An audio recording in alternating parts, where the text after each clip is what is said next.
part is going to emphasize turning around and reversing your position. Instead of dropping out to hit a backhand, you're going to round back around, turn around your backhand, and then hit a forehand moving in a reverse position and sending the ball back inside out or from ad to ad court.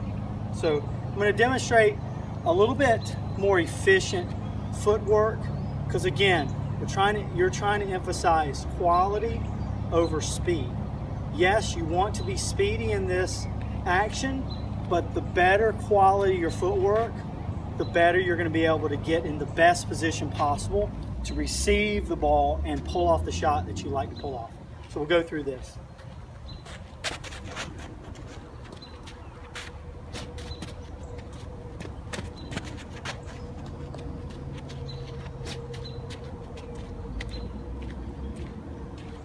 So the loading position on that one was I loaded semi-open, and then I basically exploded from my right foot to my left foot with an arabesque kick.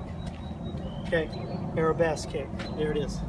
So load, semi-open, explode, arabesque kick, sending the ball that way. The other way you could do it would be the 1 foot pivot.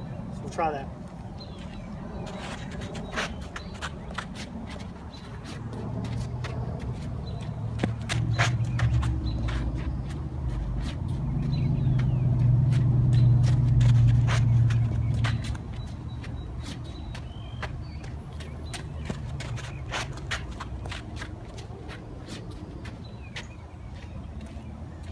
One of the things to notice when I'm moving reverse to this ball is I never let my chest face away from the target or from my opponent. As I'm moving in reverse, I'm allowing my chest to stay open to the court. This way, I don't actually run backwards too much. I'm actually running more sideways backwards, which is a little bit easier because your feet don't have to go behind each other. They're just off to the side, and it makes sort of almost like a run shuffle step. To me, the most explosive loading step and exploding step is exploding from back foot to front foot with the arabesque kick. So I'm going to do that one more time. This time, notice the way I move backwards, and I'm not actually turning backwards. If the ball is so far in the corner over here, you're probably easier and better off to just turn and hit the backhand cross, maybe a loopy, high and deep, unless you want to take a chance to go down the line. Depends on how risky you are, how far you're behind the baseline, what the score is. Okay, here we go.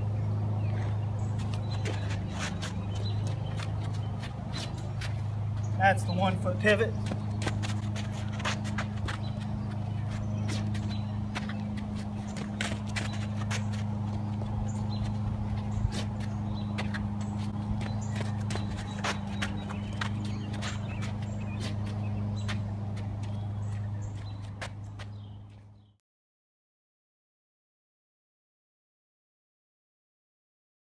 One of the ideas I'd like to emphasize in doing this particular challenge is the emphasis on how the player shuffles back around the cone. I think it's so important when you have a player or yourself as a player do a challenge like this, that to emphasize quality of the footwork, emphasizing better coordination, better balance, better agility, and of course agility simply just means balance plus quickness. So I want to emphasize how you come back around the cone. So as you're approaching the cone here, you want to square back up to the court and then go into your backing up or shuffling or running shuffle back into the ball. So let me emphasize that one more time. So as you come back, instead of just going around the cone like this, and now I'm in this position here, this running position, which is not really conducive for great athleticism on a tennis court, because my feet are way too close together as I'm running back. I need good stabilization through the hips, so my feet need to be at least shoulder, and I always say more than shoulder. Outside your shoulders is going to give you the best balance that you could possibly have, because your body weight is centered over the axis of your body here at your core. So as you come back around the cone, you're going to square up, and then now you get into this position there. So come around the cone, square up, and then you begin to shuffle back. So you see, even though I'm running backwards, I go here and I turn and run backwards, I still maintain a good base with my hips, and I'm actually like almost like shuffling back into place. Because the faster you move on a tennis court, the harder you have to break.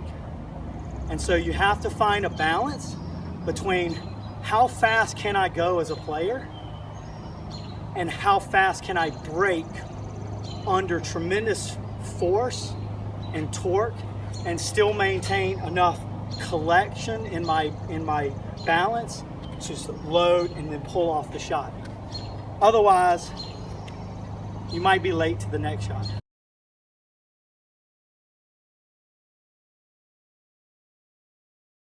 How the shoulders turn and when do they turn, and how do I keep my hips and myself facing, because obviously the ball's coming at me. I don't want to turn like this. Now I lose a part of my vision for the shot because my peripheral vision is only but so wide. So coming around the cone, if I just simply come around the cone like this and then I begin to turn here, I've already begun to turn my shoulders. So I'm actually facing this way and I'm not facing where the ball is coming from. So my vision is slightly impaired. Once I get to the ball, then now I've got to again turn this way to set a good load for good balance. Because if I try to hit the ball from this position here, I'm probably going to be in a world of hurt, catch the ball a little bit inside my body.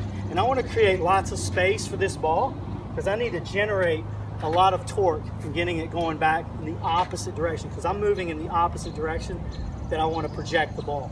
So as I come around, if my shoulders are in this position, and then once I get into the turn, my shoulders can begin to turn in position to strike the ball, and I don't have to waste more energy getting in an optimal position to strike the ball back inside out.